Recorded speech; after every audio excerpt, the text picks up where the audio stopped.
اس دور میں عورتیں بھی اپنے خاوندوں بھائیوں کے ساتھ میدان جنگ میں جایا کرتی تھیں۔ خولہ اپنے بھائی زرار کے ساتھ آئی تھی۔ انہیں پتہ چلا کہ رومیوں نے ان کے بھائی کو قید میں لے لیا ہے تو انہوں نے اسے ذاتی جنگ سمجھ لیا۔ سپہ سالار خالد رضی اللہ عنہ کی بھی پرواہ نہ کی اور رومیوں پر ٹوٹ پڑی۔ عورتیں اور بچے دمشق کی مضافات میں تھے۔ خولہ وہاں سے خالد رضی اللہ عنہ کے 4000 مجاہدین کے پیچھے پیچھے چل پڑی۔ جو ہی رومی اور مسلمان آمنے سامنے آئے، خولہ نے گھوڑے کو ایڑ لگا دی اور رومیوں پر ٹوٹ پڑی۔ خولہ نے ایسی مثال قائم کر دی جس نے مجاہدین اسلام کو نیا حوصلہ اور نیا ولولہ دیا۔ اب مسلمانوں کی نفری بھی زیادہ ہو گئی تھی اور قیادت خالد رضی اللہ عنہ کی تھی۔ خالد رضی اللہ عنہ کے ساتھ جو 4000 سوار گئے تھے وہ تازہ دم تھے۔ اس کے علاوہ پورا لشکر زرار کے قیدی ہو جانے پر آگ بگولا تھا۔ رومیوں کے لیے اس حملے کو برداشت کرنا ناممکن ہو گیا۔ انہوں نے جم کر لڑنے کی کوشش کی لیکن خالد رضی اللہ عنہ کی چالوں اور ان کے لشکر کے غیظ و غضب کے سامنے رومی ٹھہر نہ سکے۔ رومیوں کی فوج چونکہ ایک منظم اور تربیت یافتہ فوج تھی، اس لیے اس کی پسپائی بھی منظم تھی۔ اسے پسپا کرنے میں خالد رضی اللہ عنہ کو بہت زور لگانا پڑا۔ رومیوں کی پسپائی سے یہ مقصد تو پورا ہو گیا کہ دمشق کے دفاعی دستے کمک اور رسد سے محروم رہے۔ رومیوں کا یہ کمال تھا کہ وہ جو رسد لائے تھے وہ اپنے ساتھ ہی لے جا رہے تھے۔ اب دوسرا مقصد سامنے تھا اور وہ تھا زرار کی رہائی۔ اس مقصد کے لیے خالد رضی اللہ عنہ نے رومیوں کا تعاقب جاری رکھا۔ رومی اور تیزی سے پسپا ہونے لگے۔ خالد رضی اللہ عنہ نے ہر داؤ کھیلا مگر رومیوں نے کوئی داؤ کامیاب نہ ہونے دیا۔ خالد رضی اللہ عنہ نے تعاقب کی رفتار کم نہ کی۔ ان کی کوشش یہ تھی کہ رومی کہیں رکنے نہ پائیں۔ خالد رضی اللہ عنہ خود پیچھے رہ گئے۔ یہ بہن کا اثار تھا جو اللہ نے قبول کیا اور یہ زرار کا عشق رسول صلی اللہ علیہ وسلم تھا جو اللہ کو اچھا لگا۔ زرار کی سرفروشی کو اللہ نے نظر انداز نہ کیا۔ پتہ چلا کہ زرار رومیوں کی قید میں زندہ ہیں۔ یہ خبر دینے والے 2 عربی تھے جو اس علاقے میں آ کر آباد ہوئے تھے۔ خالد رضی اللہ عنہ کے 2-4 سوار ایک چھوٹی سی بستی کے قریب سے گزرتے گزرتے رک گئے۔ وہ پانی پینا چاہتے تھے۔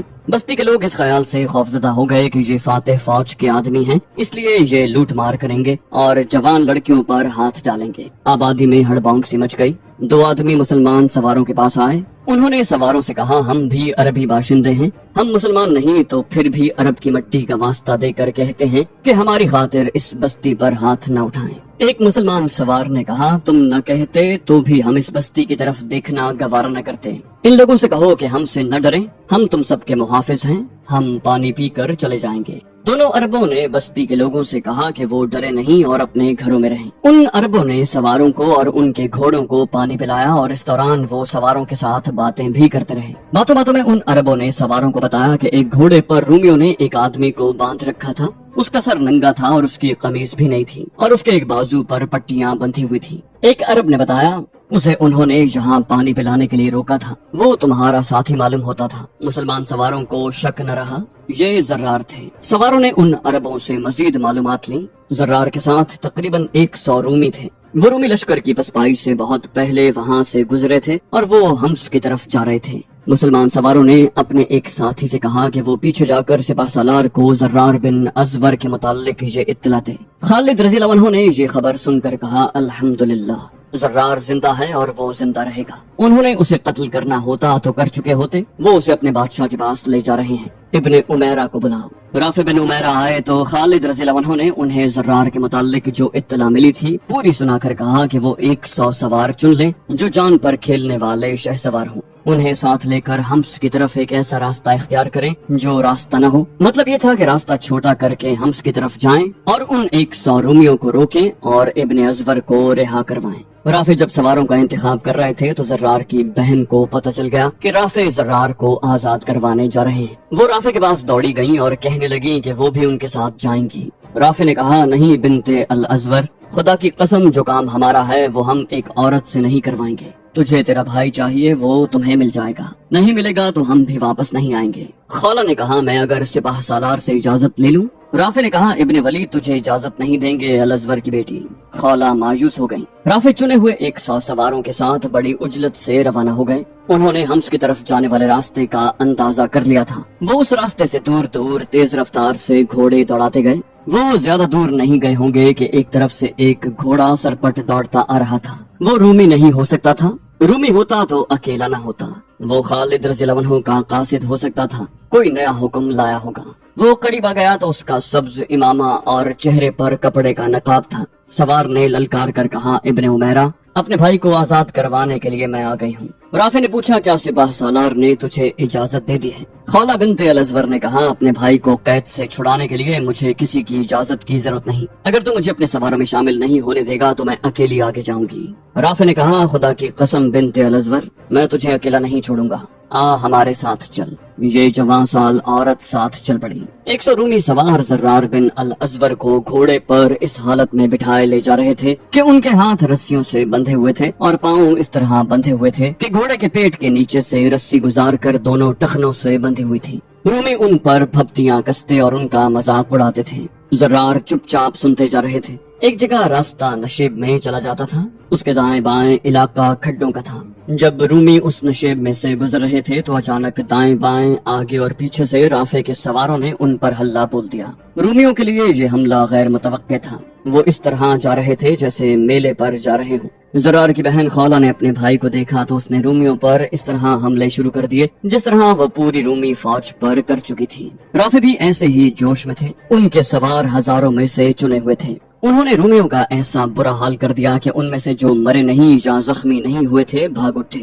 خطرہ یہ تھا کہ رومی زرار کو قتل کر دیں گے۔ ان کی بہن تلوار اور برچھی چلاتی زرار تک پہنچ گئی۔ رومیوں نے ان کی یہ کوشش کامیاب نہ ہونے دی، لیکن رافع نے ایسا حلہ بولا کہ رومی سوار بکھر گئے، پھر فردن فردن بھاگ اٹھے۔ سب سے پہلے زرار نے رافع سے ہاتھ ملایا اور جب بہن بھائی ملے تو وہ منظر رقت انگیز بھی تھا اور ولولہ انگیز بھی۔ بہن اپنے بھائی کے زخم دیکھنے کو بے تاب تھی۔ بعض مورخوں نے خولہ کے یہ الفاظ لکھے ہیں، میرے عزیز بھائی، میرے دل کی تپش دیکھ کس طرح تیرے فراق میں جل رہا ہے۔ بہن نے بے تابی سے کہا، اپنے زخم دکھاؤ زرار۔ زرار نے بہن سے کہا، مت دیکھو خولہ، اور یہ زخم مجھے بھی نہ دیکھنے دو، یہ زخم دیکھنے کا وقت نہیں۔ زرار نے رافع اور ان کے سواروں سے کہا، چلو دوستو، رومی کہاں ہیں؟ دمشق کے محاصرے کا کیا بنا؟ رومی لڑ بھی رہے تھے اور پسپا بھی ہو رہے تھے۔ یہ ان کی تنظیم بھی تھی اور جرت بھی کہ وہ بھاگ نہیں رہے تھے۔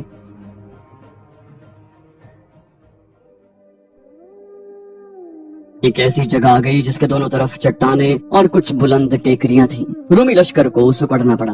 خالد رضی اللہ عنہ نے اپنے دونوں پہلوؤں کے سالاروں سے کہا کہ وہ چٹانوں کی دوسری اطراف میں نکل جائیں اور سرپٹ رفتار سے رومیوں کے عقب میں چلے جائیں۔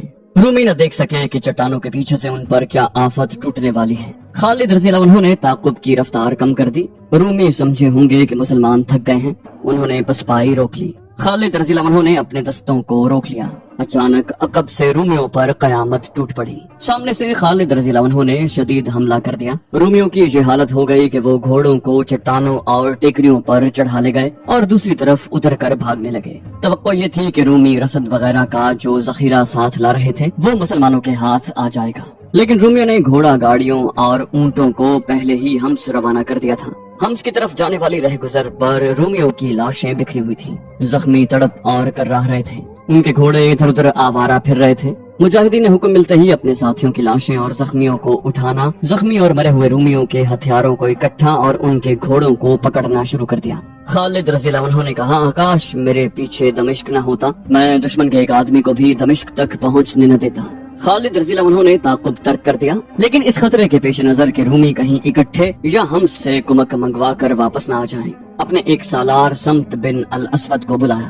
خالد رضی اللہ عنہ نے کہا، 1000 سوار اپنے ساتھ لو اور رومیوں کے پیچھے جاؤ، انہیں کہیں اکٹھے نہ ہونے دینا، جنگی قیدی نہیں لینے، جو سامنے آئے اسے گرفتار کرو، فوراً روانہ ہو جاؤ۔ خالد رضی اللہ عنہ کو کسی کی پکار سنائی دی، ولید کے بیٹے، وہ آ گیا میرا ننگا جنگجو۔ خالد رضی اللہ عنہ نے زرار کو آتے دیکھ کر نعرہ لگایا۔ زرار کو اپنے زخموں کی پرواہ نہیں تھی، وہ گھوڑے سے کود کر اترے۔ خالد رضی اللہ عنہ بھی کود کر اترے اور تاریخ اسلام کے 2 عظیم مجاہد ایک دوسرے کے بازوؤں میں جکڑ گئے۔ خولہ گھوڑے پر سوار تھی، اس کا چہرہ نقاب میں تھا، صرف آنکھیں نظر آتی تھیں جن کی چمک اور زیادہ روشن ہو گئی تھی۔ خالد رضی اللہ عنہ نے کہا، خدا کی قسم ابن الازور، تیری بہن نے تیری خاطر میرا بھی منہ پھیر دیا تھا۔ زرار نے کہا، اس بہن پر اللہ کی رحمت ہو، تو مجھے بتا میں کیا کروں؟ خالد رضی اللہ عنہ نے کہا، کیا تو محسوس نہیں کر رہا کہ تجھے آرام کرنا چاہیے؟ پہلے جراح کے پاس جا اور اسے اپنے زخم دکھا۔ زرار بن الازور جراح کے پاس تو چلے گئے، لیکن صرف پٹیاں بندھوا کر واپس آ گئے۔ سالار سمت بن الاسود رومیوں کے تعاقب میں گئے۔ رومی بری طرح بھاگے جا رہے تھے۔ ان کی آدھی نفری تو لڑائی اور پسپائی میں ختم ہو گئی تھی اور باقی نصف بکھر گئی تھی۔ سمت جب ہمس کے قریب پہنچے تو دیکھا کہ رومی ہمس کے علاقے میں داخل ہونے جا رہے ہیں۔ اس دور میں ہمس ایک قلعہ بند قصبہ ہوا کرتا تھا۔ سمت وہاں جا کر رک گئے۔ انہیں معلوم نہیں تھا کہ قلعے کے اندر کتنی فوج ہے، پھر بھی انہوں نے اپنے 1000 سواروں کو قلعے کے ارد گرد اس انداز سے دوڑایا جیسے وہ محاصرہ کرنا یا قلعے پر حملہ کرنا چاہتے ہوں۔ قلعے کا دروازہ کھلا اور 3-4 آدمی جو فوجی نہیں تھے باہر آئے۔ وہ رومی نہیں، مقامی باشندے تھے۔ سالار سمت بن الاسود نے انہیں اپنے پاس بلایا۔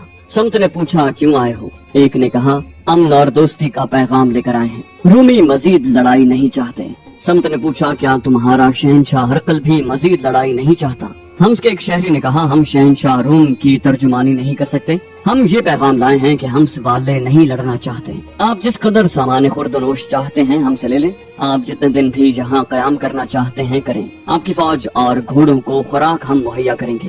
کسی بھی تاریخ میں نہیں لکھا کہ سالار سمت نے ہمس میں رومیوں سے صلح کی کیا شرائط منوائی تھی۔ وہ واپس آ گئے۔ خالد رضی اللہ عنہ اپنے لشکر کے ساتھ دمشق جا چکے تھے۔ مورخ لکھتے ہیں کہ خالد رضی اللہ عنہ جب دمشق پہنچے تو شہر کے اندر مایوسی اور خوف و ہراس کی لہر دوڑ گئی۔ شہر والوں کو یہ اطلاع ملی تھی کہ انطاکیہ سے کمک اور رسد آ رہی ہے۔ اب انہیں اطلاع ملی کہ کمک کو مسلمانوں نے راستے میں ختم کر دیا ہے۔ دمشق میں رومی سالار توما تھا جو شہنشاہ ہرقل کا داماد تھا۔ چند ایک شہری وفد کی صورت میں توما کے پاس گئے۔ ایک شہری نے کہا کیا آپ کو کسی نے بتایا ہے کہ لوگ کیا باتیں کر رہے ہیں؟ توما نے کہا کیا تم لوگ یہ نہیں جانتے کہ یہ بزدلی ہے؟ ہم نے ابھی محاصرہ توڑنے کی کارروائی کی ہی نہیں۔ کیا تم لوگ مجھے یہ مشورہ دینے آئے ہو کہ میں مسلمانوں کے آگے ہتھیار ڈال دوں؟ وفد کے ایک اور آدمی نے کہا ہم سالار معظم کو شہر کی صورتحال بتانے آئے ہیں۔ شہر کے لوگ یہ سن کر ہراساں ہیں کہ جس فوج نے محاصرہ کر رکھا ہے اور ہماری کمک کو بھی ختم کر دیا ہے وہ اس شہر میں بھی داخل ہو جائے گی، پھر گھر ہمارے لوٹے جائیں گے، بچے ہمارے کچلے جائیں گے اور لڑکیاں بھی ہماری اٹھائی جائیں گی۔ سالار توما نے کہا ہم یہاں تک نوبت نہیں آنے دیں گے۔ ایک اور شہری نے کہا سالار معظم آپ کو یقیناً معلوم ہوگا کہ نوبت کہاں تک پہنچی ہے۔ شہر میں خوراک کی اتنی کمی رہ گئی ہے کہ لوگوں نے دوسرے وقت کا کھانا چھوڑ دیا ہے۔ 2-3 دنوں کے بعد صرف پانی رہ جائے گا۔ غور کریں، لوگ فاقہ کشی سے تنگ آ کر بغاوت بھی کر سکتے ہیں۔ یہ صورت سلطنت روم کے لیے اچھی نہیں ہوگی۔ توما نے شاہی روب سے کہا کیا تم لوگ نہیں جانتے کہ بغاوت کی سزا کیا ہے؟ وفد کے ایک آدمی نے کہا ہم جانتے ہیں سالار اعلیٰ، ہم آپ کو قحط اور اس سے پیدا ہونے والی بغاوت کے نتائج بتانے آئے ہیں۔ کیا اس تباہی سے اور لوگوں کو بھوکا مارنے سے بہتر نہ ہوگا کہ آپ مسلمانوں سے صلح کر لیں؟ توما نے کہا دشمن سے صلح کا مطلب ہوتا ہے ہتھیار ڈالنا۔ میں لڑے بغیر کوئی ایسا فیصلہ نہیں کروں گا جو روم کی عظیم سلطنت کی توہین کا باعث ہو۔ ہم اپنی جانیں قربان کر رہے ہیں اور تم لوگ ایک وقت کی بھوک برداشت نہیں کر سکتے۔ جاؤ کل تک انتظار کرو۔ وہ ستمبر 634 عیسوی کے تیسرے ہفتے کی ایک صبح تھی۔ رومی سالار توما نے شہر کے ہر دروازے کی حفاظت کے لیے جو دستے متعین کیے تھے ان سب میں سے زیادہ نفری نکال کر اکٹھی کی اور وہ دروازہ کھلوایا جو اس کے اپنے نام سے موسوم تھا، باب توما، اور اپنی قیادت میں مسلمانوں کے اس دستے پر حملہ کر دیا جو اس دروازے کے سامنے متعین تھا۔ یہ 5000 مسلمان سواروں کا دستہ تھا جس کے سالار شرحبیل رضی اللہ عنہ تھے۔ توما کے حملے کا انداز آج کے دور کی جنگ کا سا تھا۔ اس نے دیوار اور برجوں سے مسلمانوں پر تیروں کی بوچھاڑیں مارنی شروع کی اور اس کے ساتھ فلاخنوں سے سنگ باری کی۔ تیروں اور پتھروں کے سائے میں توما نے اپنی فوج کو تیز حملے کے لیے آگے بڑھایا تھا۔ یہ طریقہ کارگر تھا۔ مسلمان پیچھے ہٹنے پر مجبور نظر آنے لگے اور ان کا دھیان تیروں اور پتھروں سے بچنے میں لگ گیا۔ سالار شرحبیل رضی اللہ عنہ نے چلا کر کہا کوئی پیچھے نہیں ہٹے گا، تمام تیر انداز آگے ہو جاؤ۔ مسلمان تیر اندازوں نے جوابی تیر اندازی شروع کر دی۔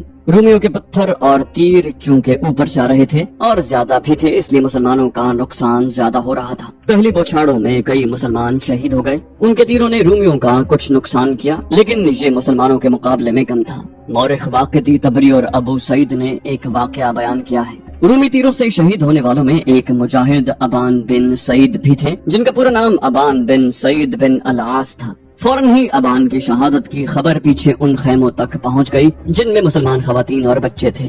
ابان بن سعید کی بیوی بھی وہیں تھی۔ ان کی شادی ہوئے چند ہی دن گزرے تھے۔ یہ خاتون لشکر کے ساتھ زخمیوں کی دیکھ بھال اور پانی پلانے کے فرائض کے لیے آئی تھی اور محاذ پر ہی اسے ابان شہید نے اپنے عقد میں لے لیا۔ کسی بھی مورخ نے اس خاتون کا نام نہیں لکھا۔ اسے پتہ چلا کہ اس کا خاوند شہید ہو گیا ہے تو وہ اٹھ دوڑی اور شرابیل رضی اللہ عنہ کے دستے میں جا پہنچی۔ وہ چلانے لگی، کہاں ہے میرے خاوند کی لاش، کہاں ہے سعید کے بیٹے کی لاش؟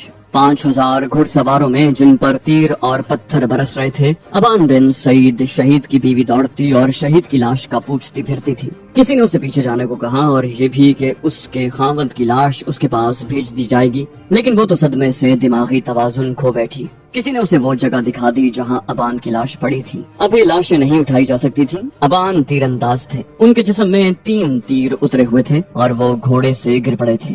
ان کی کمان لاش کے قریب پڑی تھی اور ترکش میں ابھی کئی تیر موجود تھے۔ ان کی بیوی نے کمان اور ترکش اٹھائی اور دوڑ کر تیر اندازوں کی صف میں جا پہنچی۔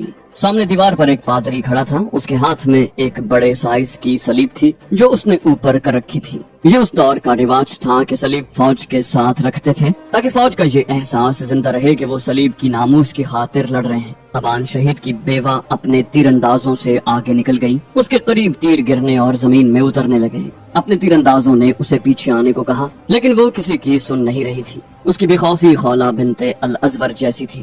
وہ جوں آگے کو سرکتی جا رہی تھی، اس کے قریب رومیوں کے آئے ہوئے تیر زمین پر کھڑے ہوتے جا رہے تھے، یہاں تک کہ ایک تیر اس کے پہلو میں کپڑوں میں لگا اور وہیں لٹک گیا۔ یہ تیر بھی اسے آگے بڑھنے سے نہ روک سکا۔ آخر وہ رک گئی اور اس نے کمان میں تیر ڈالا اور کمان سامنے کر کے شست باندھتے کچھ دیر لگائی۔ اس نے کمان اتنی زیادہ کھینچ لی جتنی زیادہ ایک تندرست مرد کھینچ سکتا ہے، پھر اس نے تیر چھوڑ دیا۔ اس کا تیر رومی تیروں کی بوچھاڑوں کو چیرتا ہوا اس پادری کی گردن میں اتر گیا جس نے سلیب کو تھام رکھا تھا۔ پہلے اس کے ہاتھ سے سلیب گری اور لڑکتی ہوئی باہر آ پڑی۔ پادری بھی پیچھے یا دائیں بائیں گرنے کے بجائے دیوار پر گرا اور سلیب کے پیچھے پیچھے باہر کی طرف آ پڑا۔ ابان شہید کی بیوہ نے نعرہ لگایا، میں نے انتقام لے لیا، سہاگ کے بدلے سلیب گرا دی ہے۔ یہ کہہ کر وہ پیچھے آ گئی۔ وہ تیر اندازوں سے آ ملی اور تیر چلاتی رہی۔